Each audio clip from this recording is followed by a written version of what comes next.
제목을요. 자, 읽어봅시다. 시작. 은혜를 받아야만 필요할 때 은혜가 와. 그 설교를 좀 같이 말씀으로 나누려고 합니다.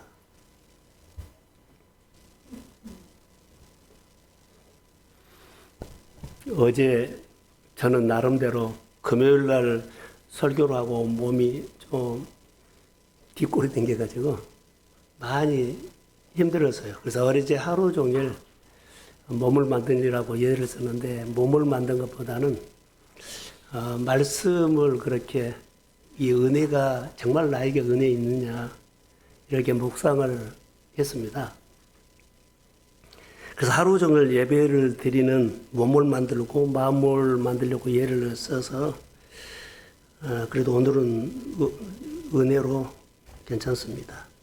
이 자리에 나온 것이 은혜인 줄로 믿습니다. 예, 오늘 은혜 설교를 할 거거든요. 사람들을 이렇게 보면 저는 목사이기 전에 똑같은 사람 중에 한 사람이에요. 근데 사람들의 이렇게 성향을 보면 땅을 바라보고 사는 사람들이 있고 하늘을 바라보고 보는 사람들이 있어요. 표가 나요. 열심히 살고 부지런히 살고 예를 쓰고 사는 것이 중요한 것이 아니라 땅을 바라보느냐 하늘을 바라보느냐 이것이 중요해요. 제가 쭉 목회를 하다 보고 인생을 살다 보니까 그 사람들이 땅 보고 사는 사람과 하늘을 바라보는 사람들은 나중에 달랐어요. 자, 우리 집사님들, 권사님들 저를 보세요. 얼마 전에 TV에서 배구를 하는데 이런 말을 하더라고요, 감독이. 내가 어떤 선수를 뽑은 것은 참 잘했다라는 생각이 들었어요. 그렇게 하더라고요. 내가 그 선수만큼 내가 금년에 잘 뽑았다. 이 생각을 딱 들은 순간 제 안에 스쳐가는 것이 하나 있었어요. 하나님께서 마지막에 내가 너를 목사로 잘 뽑았다. 이 말을 들은 것이 얼마나 영광일까요? 라는 거예요. 내가 너를 안수 집사로 뽑은 것이 교회 정말로 은혜다. 너를 권사로 뽑은 것이 내가 이것만큼은 잘했다. 이 말을 들었을 때 어떻게 내가 너희 가정을 하나님의 가정으로 가르쳐서 세운 것을 너무나 잘했다. 이렇게. 마지막 때 이 말을 들으면 어떨까요? 저는 감독이 어떤 선수를 보고 했을 때 신앙으로 딱 해설됐어요. 마지막 때. 이 안수 집사가, 이 권사가 이것만큼 내가 잘 뽑은 것 같다. 잘 부른 것 같다. 이거다니까요.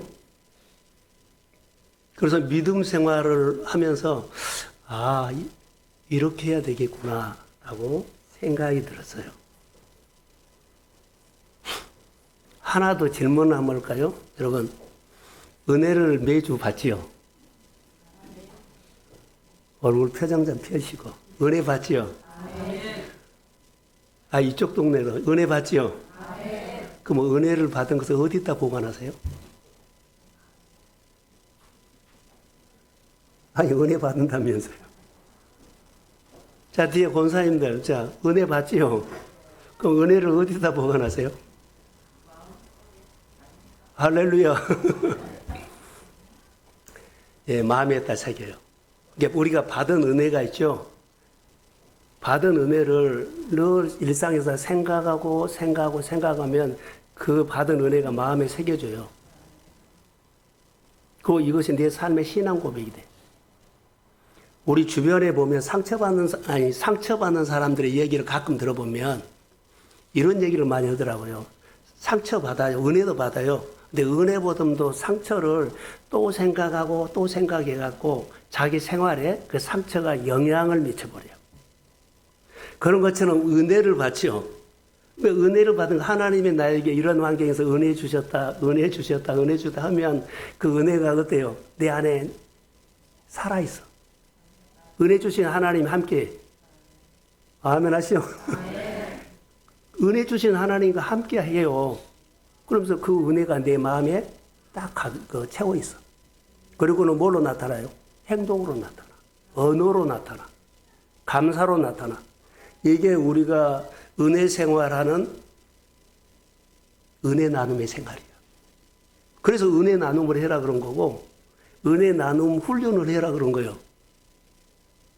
자, 우리가 은혜를 계속 받지요. 이스라엘 백성들이 광야를 지나가면서 은혜를 받았어요. 엄청 받았어요. 어마어마한 은혜를 받았어요. 근데 그들은 은혜 받고 날마다 은혜를 받으니까 은혜를 당연한 것으로 생각했어요. 그러니까 은혜 주신 분은 몰라. 이스라엘 백성들 보세요. 그렇게 은혜를 받고도 어려움만 있으면, 조금만 불편하면 은혜 주신 분 없고 불평하고 투정해요. 은혜를 당연한 것으로 여겨. 내일 아침에 줄 텐데. 내일 아침에 줄 텐데. 구름이 움직여서 우리 데리고 갈 텐데. 구름이 움직이는 하나님, 아침마다 나에게 만나러 먹이시는 하나님을 그들은 몰라요. 우리가 신앙생활할 때 이런 신앙생활을 할 수 있어요. 그러니까 은혜를 당연하게 생각해 버려요. 그래서 지난주에 설교 가운데 기억나는 거 하나 있으세요? 왜 감사가 안 돼요? 여기 보시오, 여기.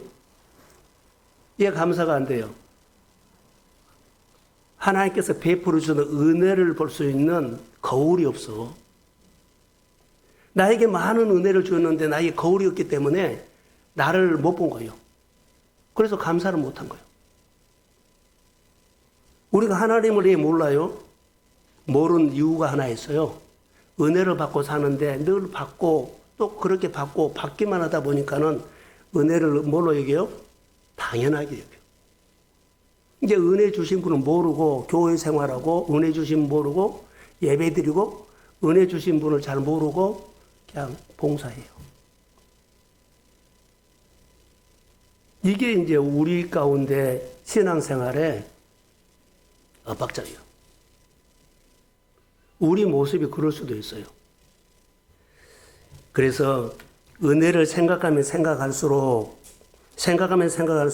내 마음에 새겨진다. 가득 채워지면 언어나 행동으로 나타난다. 힘들단 말 하지 마세요. 다시 말하면 힘든단 말을 한과 동시에 은혜도 있습니다. 이제 은혜를 말하라는 거예요. 힘들지 않다는 말 아니에요. 어려움이 없다는 말은 아니에요. 그래서 은혜 나눔이 그렇게 중요한 건데 우리는 은혜 나눔을 당연하게 생각해요. 아는 사람이 한 사람 똑같아. 그런가 동시에 은혜 나눔을 통해서 얻어야 할 축복들이요. 우리 안에는 메말라가요. 돈 있는 사람은 돈으로 먹고 살고 배운 지식 있는 사람은 배운 지식으로 먹고 살 거라고 봐요. 그래서 이렇게 보여다 주면은 나중에 보면 내 주변 사람들이 내가 은혜를 당연하게 생각하면서 은혜를 주신 하나님을 모르면 주변 사람들은 나를 보고 하나님을 안 보여주지요. 그러면 하나님을 가볍게 여겨. 너 그렇게 믿어? 그 정도도 나 살아. 너 그렇게 믿어? 난 그 정도도 나 해. 내가 다른 사람이 나를 보고 하나님의 은혜를 가볍게 여기는 사람으로 메시지를 주면 안 된다는 거예요. 말씀이 우리 가운데 그렇게 중요합니다. 그래서요, 매일 말씀을 묵상하고 하나님의 말씀을 마음에 되새김질하는 연습을 우리가 잔소리는 아닌데 잔소리처럼 우리가 받아들여서 묵상을 또 은혜 나눔을 당연한 것으로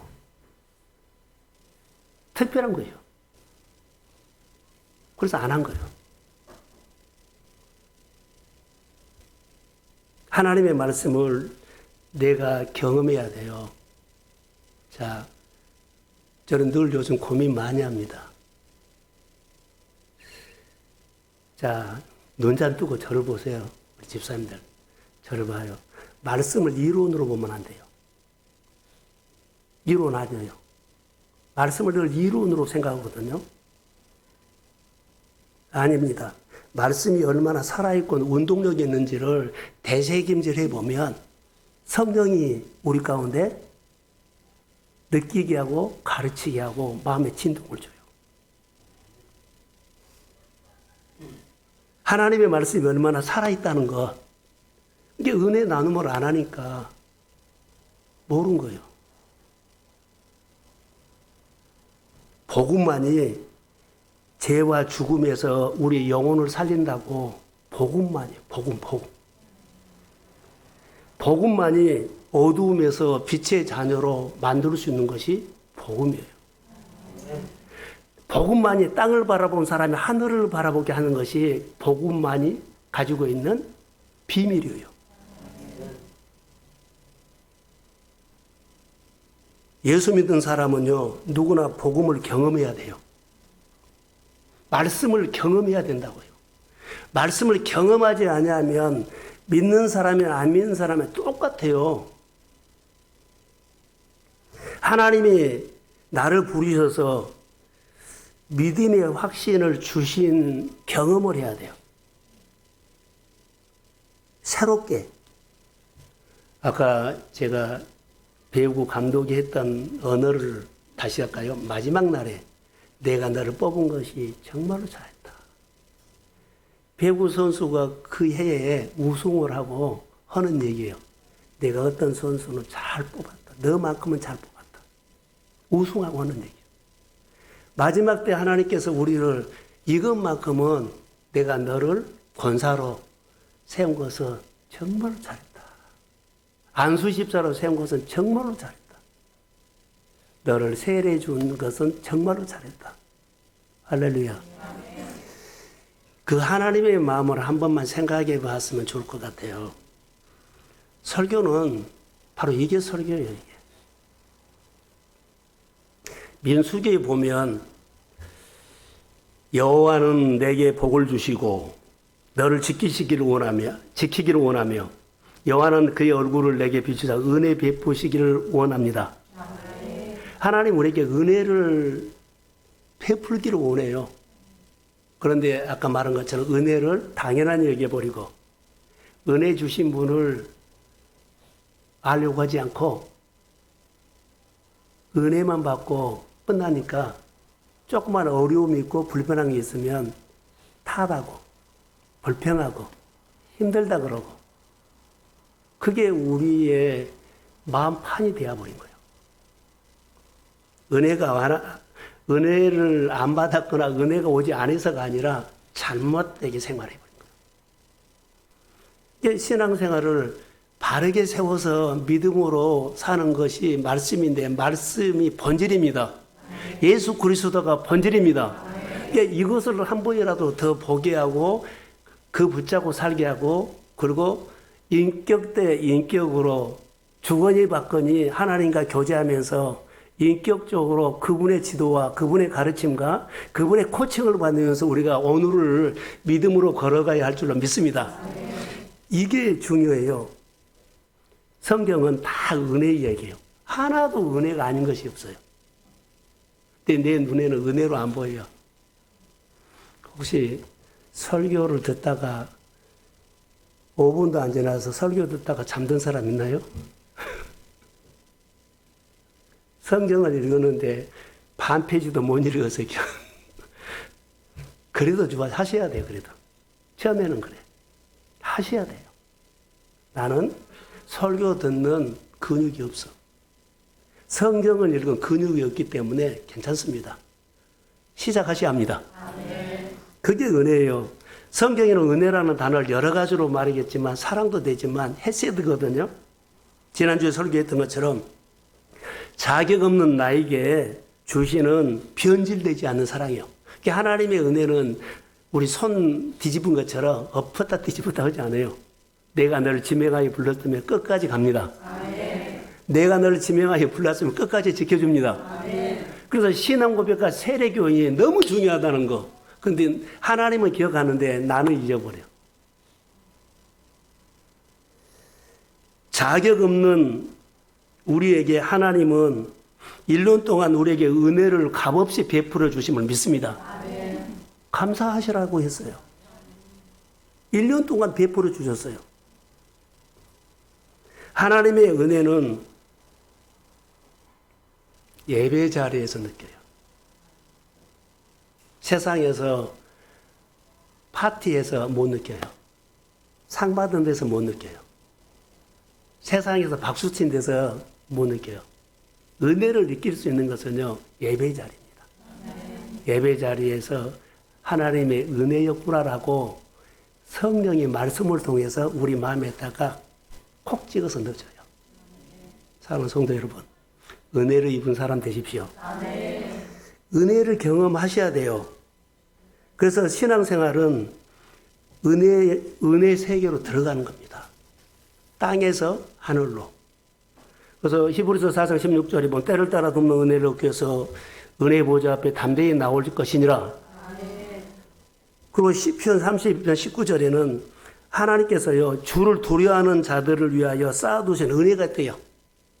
나는 모르는데 하나하나 다 챙겨주려고. 나는 지금 교회 생활을 하고 믿음 생활하는 것 뿐인데 잘 몰라요. 그런데 챙겨줘요. 쌓아두신 은혜가 있대요. 그 은혜를 가장 필요할 때 쌓아두신 은혜를 우리에게 보따리를 이을 줄로 믿습니다. 그러니까 은혜는, 여러분 저를 보세요. 은혜는 하나라고 생각하세요? 아니에요. 은혜는 하나님을 경험한 만큼 은혜가 많아요. 자, 십자가 상에서 예수님이 그 십자가에 달리셨을 때 기억 한번 해보세요. 마지막 강도 있죠? 아니, 마지막 강도, 오른편 강도. 그 사람이 예수님이 예수를 믿었지요? 믿었어요? 안 믿었어요? 그 사람이 구원받았지요? 그 사람은 구원받는 그 은혜 하나뿐이요. 예수 믿습니다. 이 구원받는 은혜 딱 하나뿐이요. 근데 우리가 인생을 살다가 보면 은혜가 하나요? 오늘 10절에 보면 이렇게 나옵니다. 모든 은혜의 하나님. 모든 은혜가 하나가 아니에요. 은혜가 어마어마하게 많아요. 성경에 보면 은혜 위에 은혜로다. 할렐루야. 근데 자, 눈을 맞추고 하세요. 은혜 위에 은혜다가 있죠. 요즘 우리가 받은 은혜는, 저는 요즘 하나님 은혜 위에 조금만 더 해주고, 그 은혜가 아니라 은혜를 주실 때 새롭게 창조해 주세요. 자, 이 수준에서 생활한다면 이 수준 말고 또 다른 한 단계 성장하고 두 단계 성장하는 은혜로 창조해 주세요. 이것을 구하세요. 요즘 내가 받은 은혜는 이거였어요. 날마다 새롭게 창조하시는 하나님인데, 하나님의 사람들을 변하면은 이삭이 변화된 것이 아니라 새롭게 창조해서 그렇게 변한 거예요. 그러니까 우리가 안 되는 뭐 생활이라든가 잘 같은 일 하는데 잘 변화가 없죠. 하나님 같은 일 하는데 은혜였는데 어때요? 갑절의 은혜로 창조해 주세요. 10명이다 그러면 100명을 뭐라고 먹이고 살릴 수 있고 다스릴 수 있는 그릇으로 창조해 주세요. 은혜를 창조하시는 하나님을 바라는 거예요. 그래야만 우리 교회가 앞으로 여러분의 가정들이 정말로 라디오를 들으면서 속상할 때가 있어요. 어느 교회는 은혜가 있는데요, 다 부자들이 있고 돈 많다는 것이 아니라 쓰임받는 사람들만 막 있는 거예요. 우리 교회가 좀 쓰임받는 사람이 있었어요. 맨날 땅 보고 서로 시비하고 받은 거 이거 안 했으면 좋을 것 같아요. 먹고 사는 것이 맨 것이 아니라, 땅 보고 사는 것이 아니라 하늘을 위해서 헌신하는 사람이 믿음이 창조될지어다. 이게 안 되는 거예요, 이게. 구원받는 은혜가 중요하는데, 다양한 은혜 중에 쓰임받는 은혜로 창조될지어다. 믿음을 창조해 주세요. 더 큰 은혜를 창조해 주세요. 더 큰 마인드를 창조해 주세요. 더 큰 비전을 창조해 주세요. 더 큰 약속을 주세요. 그런 은혜가 있었으면 좋을 것 같아요. 은혜는 다양해요. 그래서 요한복음 1장 16절 은혜 위에 은혜로다. 이 은혜가 뭐냐? 더해 주시는 은혜인데 더해 주시는 은혜가 창조의 은혜요. 내가 열심히 살면 살수록 하늘을 바라보고요. 나에게 집착할까요? 나에게 집착이에요. 열심히 사는 사람은 자기에 집착하고 있습니다. 하나님을 은혜 주신 하나님께 늘 져야 돼요. 근데 하나님의 은혜 주신 하나님 앞에 내가 이기고 살아. 이것도 안 되고 이것도 내가 해야 되고 이 시간도 나를 위해 써야 되고 이 달란트도 나를 위해 써야 되고 이 은사도 나를 위해서 이 재물도 나를 위해서 써야 돼요.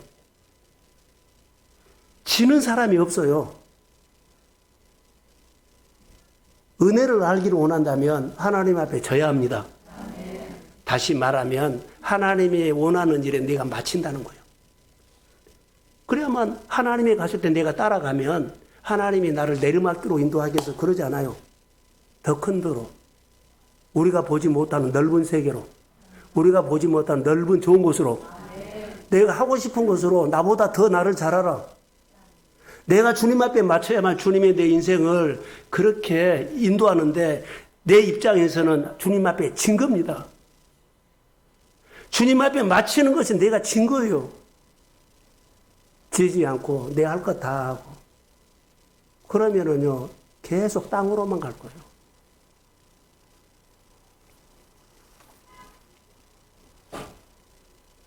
성경에는 은혜가 참 많습니다.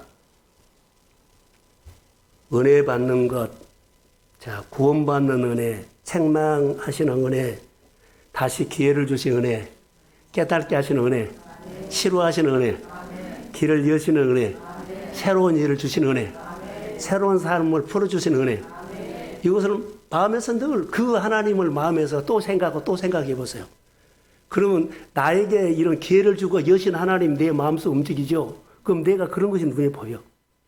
근데 힘들다는 것만 하죠. 탓을 하죠. 그러면 그것만 내에 들어오면 다 내 눈에는 뭐요? 힘든 것만 보여. 분명히 열린 것도 있고 풀어진 것도 있는데 하나님을 고백해야만 그분이 그렇게 인도하심을 믿습니다. 신앙생활이 우리가 달라져야 돼요. 성경은 하나님을 경험한 사람들의 고백이에요.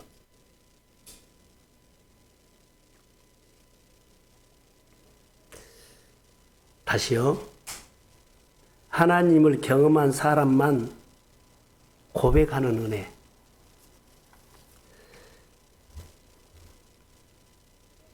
이렇게 말할까요? 하나님의 이름을 경험한 사람만 하나님의 이름으로 고백할 수 있어요. 만군의 여호와의 이름으로 내가 나가 싸우노라.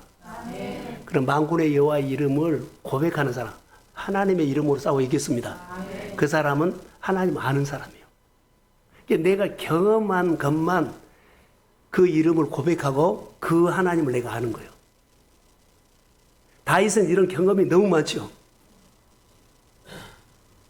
그가 어려움이 없거나 생활이 형통했다는 것이 아니에요. 그가 경험한 하나님이 마음에 꽉 차 있어요. 하나님은 내 인생을 위기에서 건져주심을 믿습니다.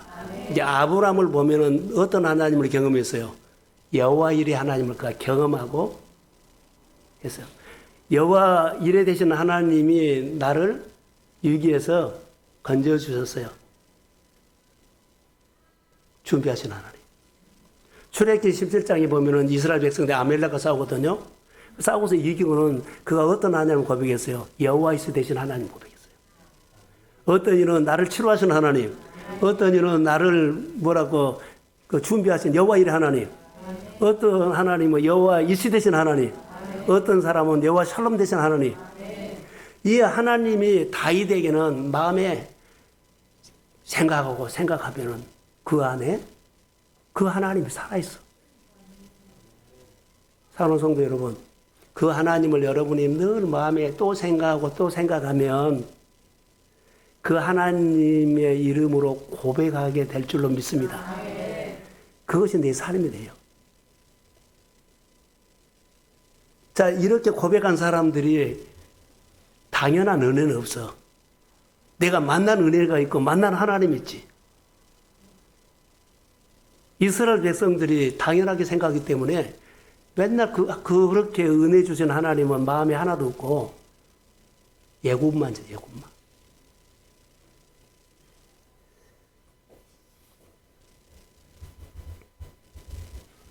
어려워 있을 때 하나님의 은혜가 우리 가운데 있음을 믿습니다.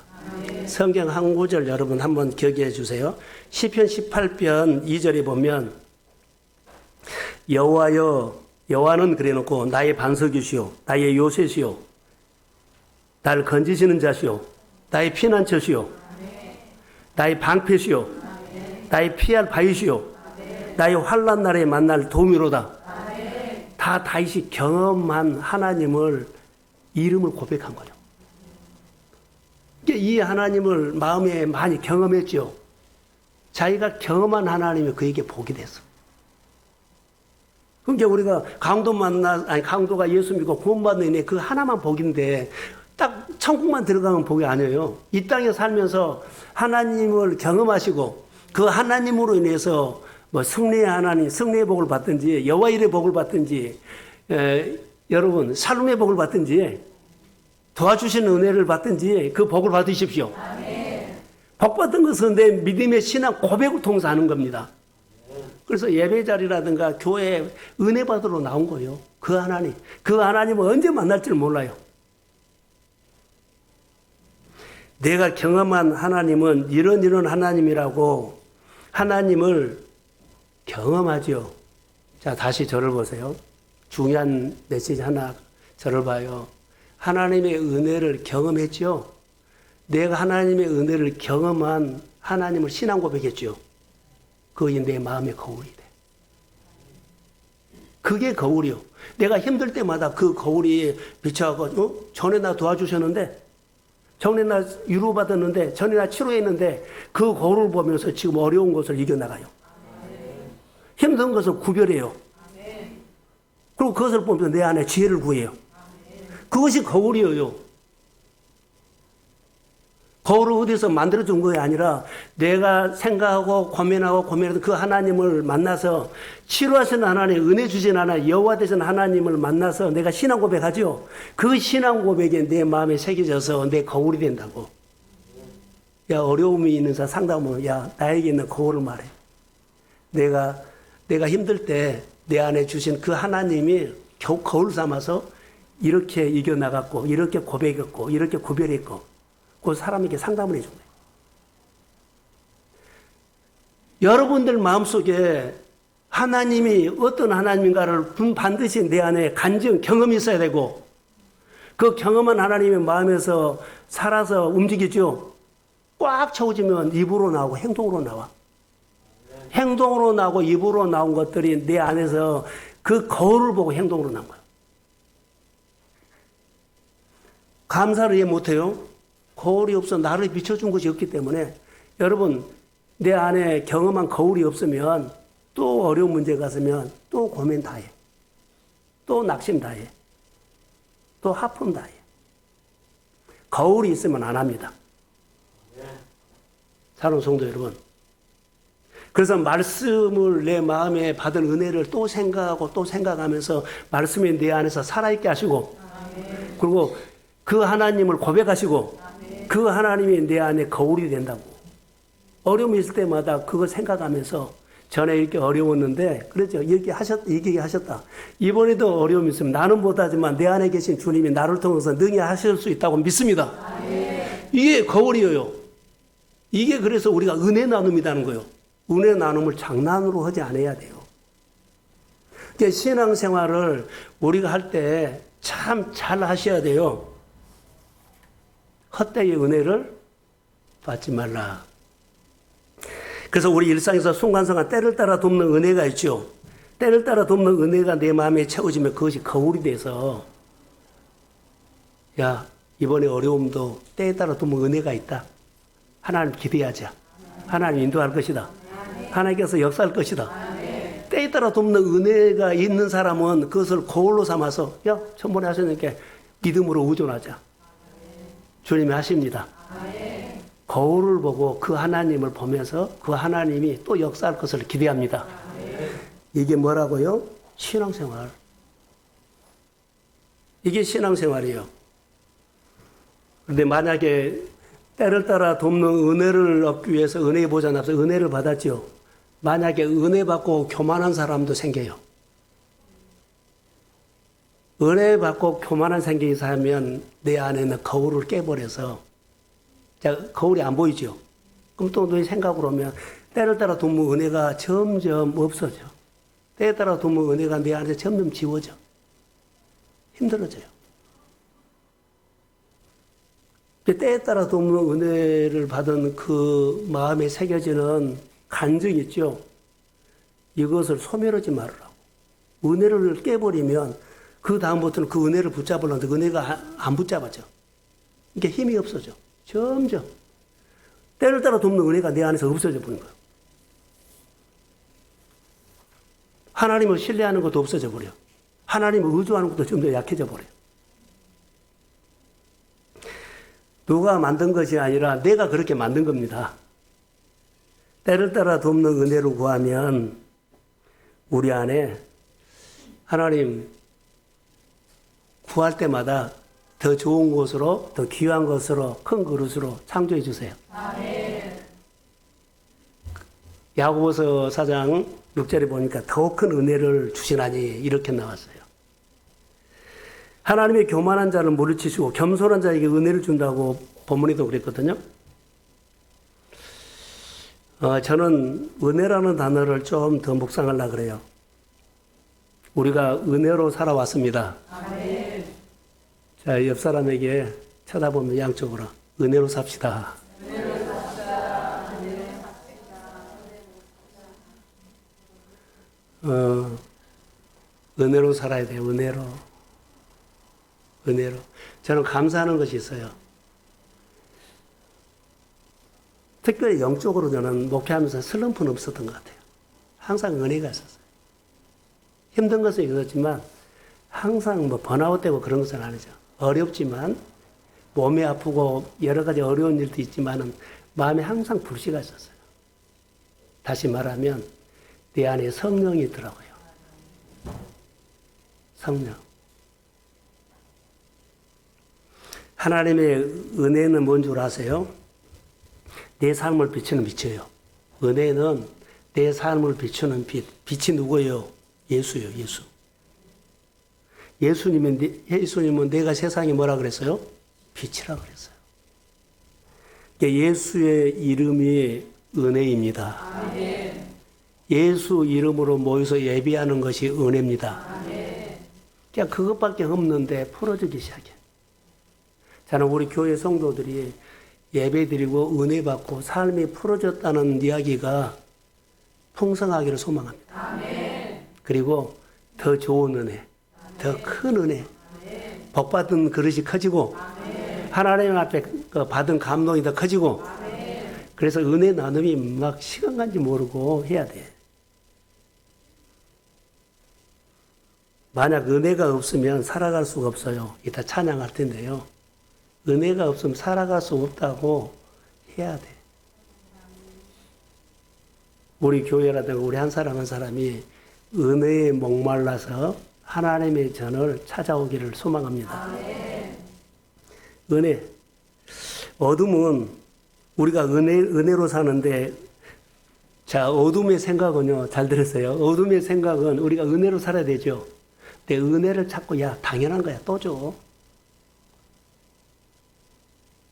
내일 아침에 줘. 늘 당연한 것으로 만들어버려. 이거 속지 마세요. 은혜는 무릎 꿇고 땀 흘리고 그러죠. 희생하면서 받은 것이 은혜인데 그냥 쉽게 받은 것은요, 사탄이 주는 당연한 은혜로 바꿔보려고 그래요. 당연한 은혜가 좋은 것처럼 줘야 편해요. 근데 나중에 보면 영적 근육, 은혜의 근육, 믿음으로 사는 근육이 다 풀어져 버려요. 은혜는 대가를 치러야 합니다. 대가 안 치르고 쉽게 늘 말하지만은 눈에 보이는데요. 우리 기도하는 사람들, 우리 찬양하는 사람들, 교회 봉사하는 사람들 기도하고 하셔야 돼요. 중보기도 하려고 기도하고 오신 분 있나요? 오늘 우리 임직자들이 10명 모여서 하는데 오늘 하나님 역사해달라고. 역사하면서 그 은혜가 우리 예배당으로 흘러가도록 그 설교를 그냥 공짜로 한 거예요. 중보기도가 사람들 다 마음을 열어놨어. 찬양이 성도들 다 마음을 열어놨어. 빌리그람 목사님이 설교를 할 때 찬양 사역자들이 은혜를 받게 해버려요. 다 눈물을 펑펑 쏟아하고 빌리그람 목사님은 그냥 말씀만 툭툭 던졌는데 다 은혜를 받아요. 준비, 안내위원, 기도하는 순서, 뭐라 그럴까요? 또 찬양, 반주, 교회 모든 예배를 돕는 사람들은 은혜를 먼저 받으십시오. 흘러가도록. 그 자리에 서서 의무만 하면 안 돼. 교회 수준이요, 그게. 다른 교회는 1년에 한 번 기도회가 오는데 주일날 예배는 순서도 안 돌아오고 수요일날 돌아온대요. 수가 많으니까. 근데 수요일날 자기 순서가 되면 한 달 동안 준비한대요. 한 달 동안 금식도 하고 그 수요일날 주일날도 아니에요. 그래도 돌아올까 말까 한데 수가 많으니까. 우리가 정말로 여러분 금요일날 나오셔야 돼요. 새벽기도 나오셔야 돼요. 아니면 집에서라도 하셔야 돼요. 아니 무릎을 꿇고 기도하고 그 역할을 감당해야죠. 기도하고 내가 그 자리에 있으면서 하나님을 어떤 자리에 있든지 간에 주님께서 부르셔서 주신 자리라면 그 자리에서 내가 역할을 사명을 다하시기를 축복합니다. 아멘. 그러면 교회가 달라져. 여러분의 삶이 달라져. 이런 사람들이 태어나기를 다시 은혜가 창조되기를 축복합니다. 아멘. 이게 은혜예요. 당연한 것 아니에요. 그래서 저는 늘 묵상하면서 계속 말씀을 많이 보는데요. 성경적인 관점으로 교회가 좀 세워졌으면 좋겠다. 성경적인 관점으로 성도들의 믿음이 세워졌으면 좋겠다. 성경적인 관점으로 성도들의 가정과 일터가 은혜로 세워지기를 소망합니다. 하나님이 하셔야 된다니까. 모든 은혜 준비하셔야 돼요. 만약 거울이 없으면 은혜가 당연한 것으로 여길 수 있다. 거울이 없으면요, 당연해. 왜 그런 줄 아세요? 하나님의 의식이 안 돼. 우선순위 구별이 안 돼. 내가 하면 하지 해버려요. 주일이고 목회자 말씀이도 목회자 관계도 아무 관계가 없어. 내가 하면 해버려. 은혜를 당연하게 여기면 그럴 수 있다. 근데 은혜를 당연하지 여기지 않고 하나님의 약속이고 축복이라고 하면 주님이 의식된다니까? 하나님의 나의 부른 그 직분의 자리가 의식돼요. 함부로 이랬다 저랬다 안 해요. 자, 저를 보세요. 제가 어느 날 다 성도들이 모이는데 이유도 없이 오늘 강단에 안 올라와. 그럼 여러분 난리 날 거예요. 저도 설교를 할 때 하나님을 의식하면서 성도들도 의식하면서 예배를 의식하면서 준비합니다. 여러분이 받은 그 자리나 내가 하나님께서 이 강단에 부른 자리나 똑같아요. 안내하는 자리나 기도하는 순서 자리나 다 똑같아요. 그런데 하나도 의식하지 않고 나 오늘 약속 있어. 나 오늘 무슨 일이 있어. 그렇게 가버리면은 그게 하나님이 어떻게 나를 기억하겠느냐는 거죠. 오늘 받은 은혜가 그거예요. 은혜가 되는 것은요. 그래서 그런 은혜가 아직 안 되면 하나님 내가 약속을 지키고 부르심의 자리를 지킬 수 있는 은혜를 다시 창조해 주세요. 아멘. 내가 하나님의 하나님 되는 고백을 하도록 은혜를 창조해 주세요. 아멘. 이거 필요해요. 약속 지키고 복 받으세요. 아멘. 약속 주시고 하나님 만나세요. 약속 주시고 치료하시는 하나님, 약속 지키고 나를 축복하시는 하나님을 만나기를 축복합니다. 그 하나님이 오늘 우리 가운데 있어요. 내가 그렇게 시시하게 믿어버리면 시시하게 역사해요. 내 삶의 거울을 보면서 베풀어 주는 은혜를 감사했던 것처럼 하나님께서 나에게 주신 은혜를 당연하게 생각하지 않고 하나님을 의식하면서 말씀이 내 삶을 통해서 꼭 이루어지기를 소망합니다. 성경에 약속된 축복이 우리 가정의 자녀들에게 일터에 하나님의 방법으로 역사해 주십시오. 그거 요즘 그 씨름합니다. 교회가 가난한 사람만, 어려운 사람만, 힘든 사람만 모이면 안 돼요. 왜 우리는 이런 사람들이 태어나지 않는가? 믿음의 정말로 믿음의 사람들 좀 보고 싶어요. 잘 믿었다가 아니 못 믿었다가 아니라 좀 차원이 높은 사람. 하나님이 매일 기적 같은 만나를 이스라엘 백성들에 주셨는데 만나가 기적이죠. 기적으로 만나를 먹이시는 하나님을 이스라엘 백성들이 몰라요. 왜 그래? 당연하게 생각해요. 우리 가운데 알게 모르게 당연한 은혜가 다 성령을 통해서 다 지워지기를 소망합니다. 좀 다르게 생활했으면 좋을 것 같아요. 당연하게 생각하면 나를 보는 뭐가 없다? 거울이 없어요. 거울이 없는데 뭐 내가 마음대로 하죠. 은혜를 받아야만 거울이 와요. 내 마음에 말씀을 새기고 또 생각하면서 내 안에 내 신앙 고백이 되죠. 그 신앙 고백에 나를 비추는 뭐가 된다? 거울이에요. 그래서 하나님은 의식이 된 겁니다. 그게 우리가 신앙생활이에요. 자, 이 생각을 하면서 결론을 이렇게 맺으려고 해요. 에스겔서 47장에 보면 성전 문지방에서 스며나는 물이에요. 그것이 거기 보면 신앙생활을 하는데 4단계 신앙생활이 있어요. 그게요. 우리가 한번 말씀을 들었으면 좋을 것 같아요.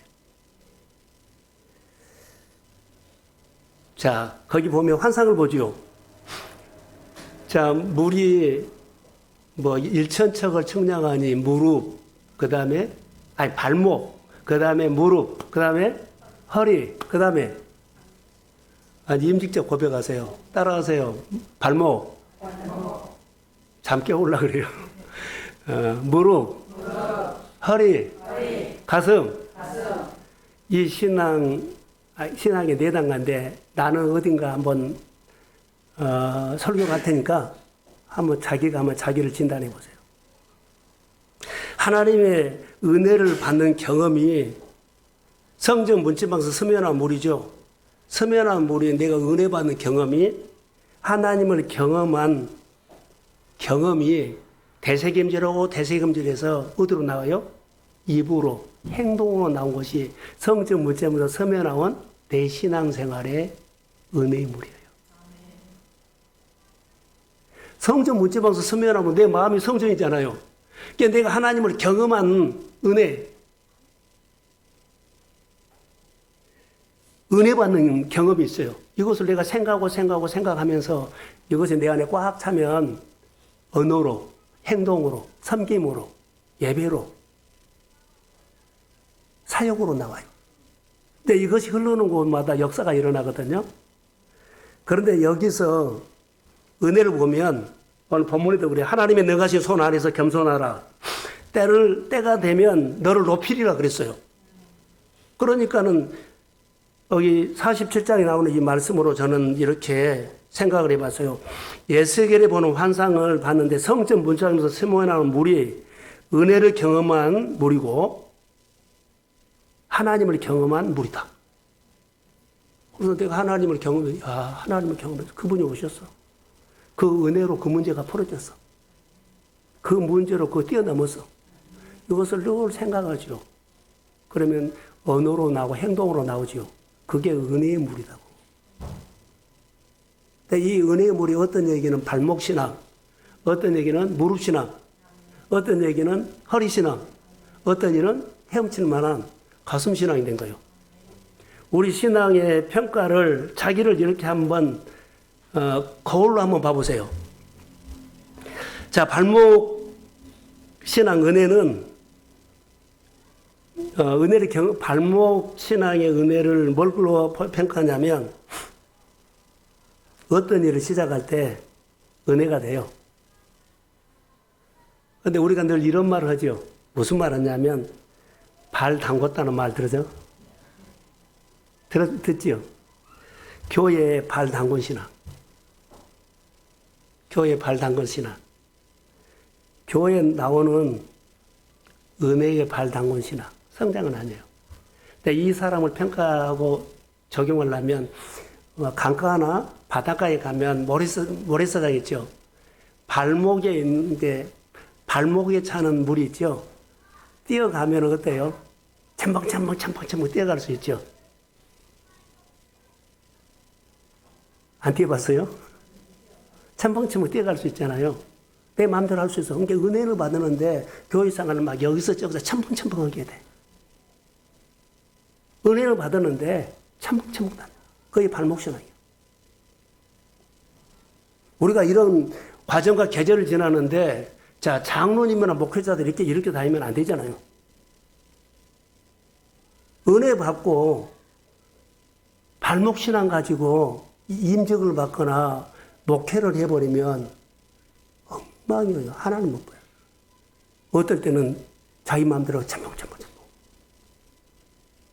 이게 발목 신앙이에요. 예수 믿으면서 은혜를 발목 신앙 경험을 하면 첨벙첨벙 나간다. 두 번째로 무릎까지 물이 이렇게 잠기죠. 무릎. 그럼 첨벙첨벙은 안 하죠. 이것은 사실 비유거든요. 무릎을 꿇을 수 있는 은혜요. 이렇게 무릎까지 찬 사람은 하나님 앞에 무릎도 꿇을 줄 알고 은혜도 받아요. 은혜도. 그러니까는 첨벙첨벙 발목 신앙하고는 전혀 달라요. 하나님 앞에 모여서 기도하자면 기도도 해요. 근데 하나님의 의식을 할 때 조금밖에 못해. 무릎까지 은혜는 임한 것은 사실인데 조금 변화 있다.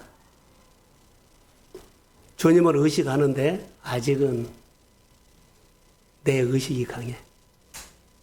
기도하고 사는 것은 내 식으로 살 수 있어요. 기도하고 그래 나 이렇게 할 거야. 그래 버리면 어쩔 수 없어요.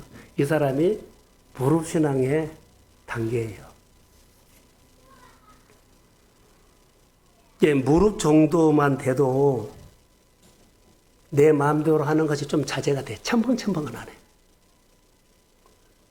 기도하는 사람, 말씀 나눔하는 사람, 일상에서 이런 사람들은 주님을 그래도 조금씩 의식을 해요. 이렇게 살면 안 되는데 하면서 의식은 하거든요. 이 사람이 기도도 해요. 이 사람 예배도 참석해요. 이 사람이 무슨 신앙? 무릎 신앙. 내 신앙이 첨벙첨벙이 무릎이요. 한번 진단해 보세요. 자, 세 번째로는 물이 허리까지 잠기는 것. 물이 허리까지 잠겨요. 하나님 편에서는 어떻게 내 편에서는 물에 들어가면 내가 이 정도 잠기네 그러죠. 하나님 편에서 물이 이렇게 찼네 그럴 수 있거든. 허리 중심이 어때요? 중심. 시간의 중심, 물질의 중심이 하나님 앞에 조금씩 점령이 되어가요. 하나님 앞에 사로잡힌다는 거예요. 다른 말로 할까요? 하나님을 조금 두려워해. 예배 빠지면 내 시간, 돈 쓰는 거 하나님 좀 두려워해요. 허리. 중심이 누구한테 와 있어요? 하나님. 하나님 앞에 중심이 사로잡혀서 그래도 좀 더 나아요.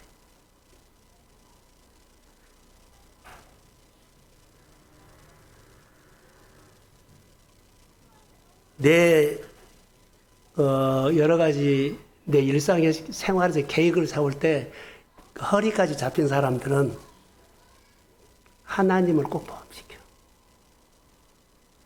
여러분 신앙, 나는 어떤 일을 하나님을 포함시킨가? 다 하고 포함시킨다. 먼저 포함시킨다. 이 차이요. 허리까지 온 사람은 하나님을 먼저 포함시켜요. 교회도 꼭 내 생활 속에 교회에 포함시켜요. 예배를 포함시켜요. 교회 사역도 포함시켜요.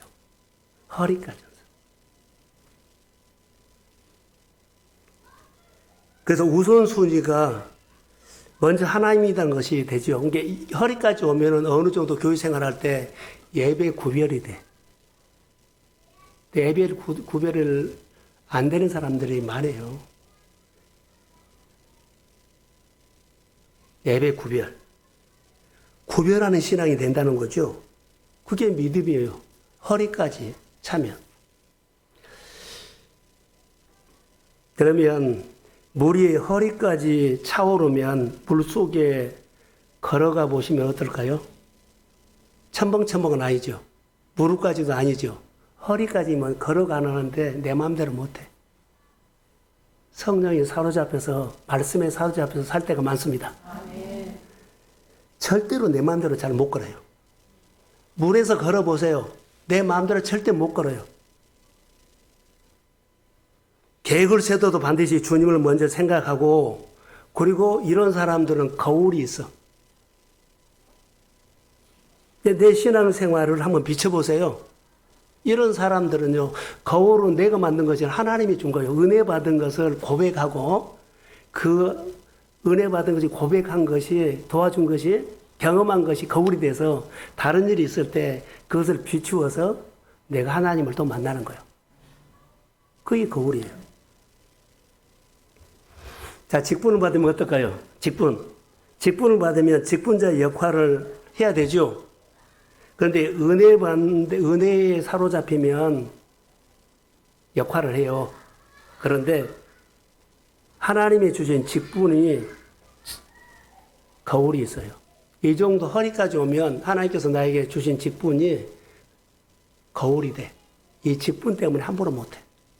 이 직분이 거울이 돼. 야, 너 집사잖아. 너 안수 집사잖아. 내 안수 집사를 떼고 해버리면 안 돼. 권사를 떼버리고 하면 안 돼. 장로 딱지 떼버리고 하면 안 돼요. 장로라는 직분이 거울이어가지고 삼가 조심해.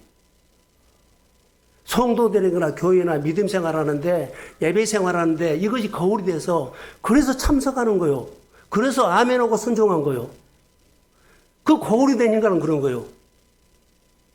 그 거울이 되니까 내가 이 직분 가지고, 장로 직분 가지고, 자, 교회 사역에 노 하면은 그거 안 돼요. 사람들에게 파장을 일으켜요. 직분이 거울이 된 거예요. 그래서 앞으로 이제 우리 교회도 임직을 할 텐데 이거 꼭 기억하셔야 돼요. 거울이 됩니다.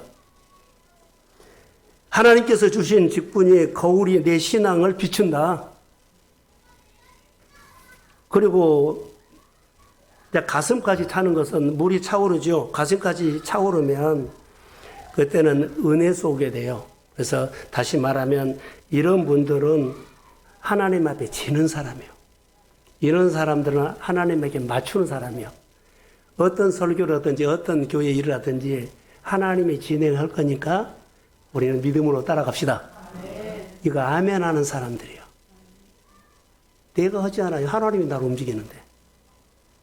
그래서 여러분이 있는 그 자리에서 내 생각은 이런데 이런 말을 안 해야 돼. 이것은 첨벙첨벙 하는 거예요. 발목 신앙이에요.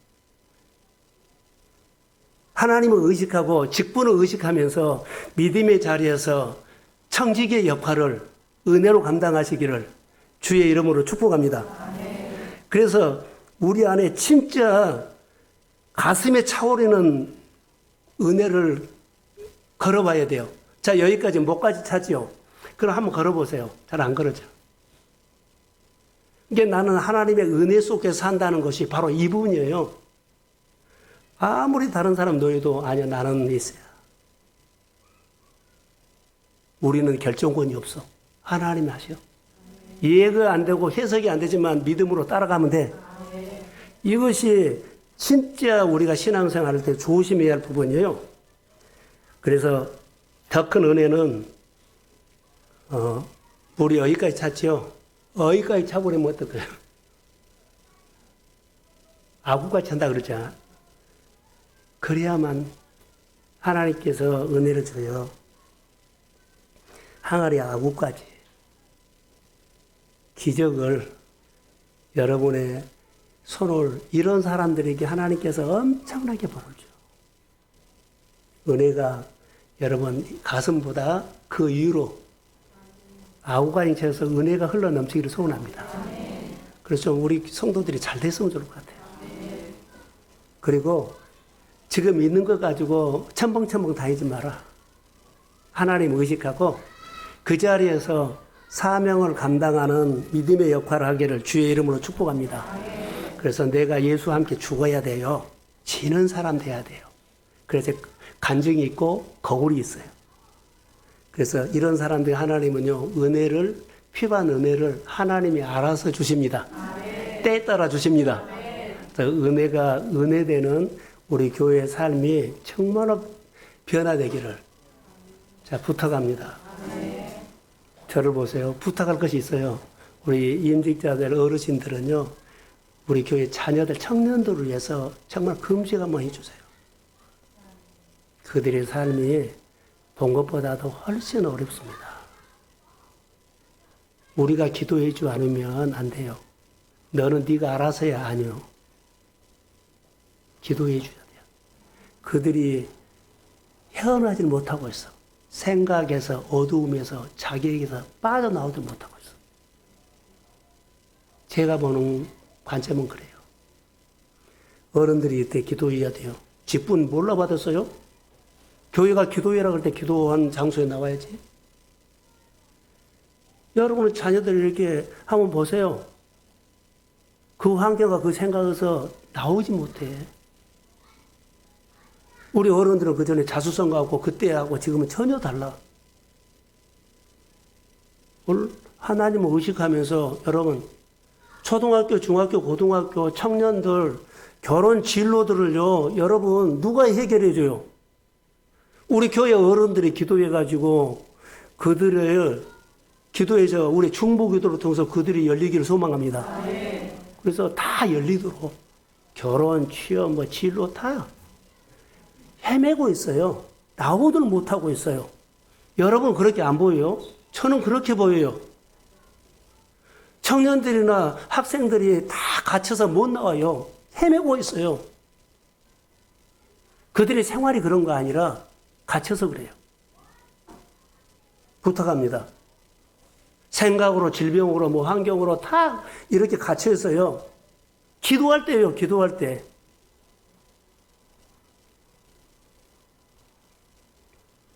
은혜 위에 은혜로다. 우리 어른들 모여서 기도합시다. 기도하셔야 됩니다. 죽기 살기로 나와서 기도하셔야 합니다. 하나님은 합심 기도의 역사입니다. 우리 다 자녀들의 세대를 살려야 됩니다. 자, 주의 이름으로 축복합니다. 네, 일어서십시오.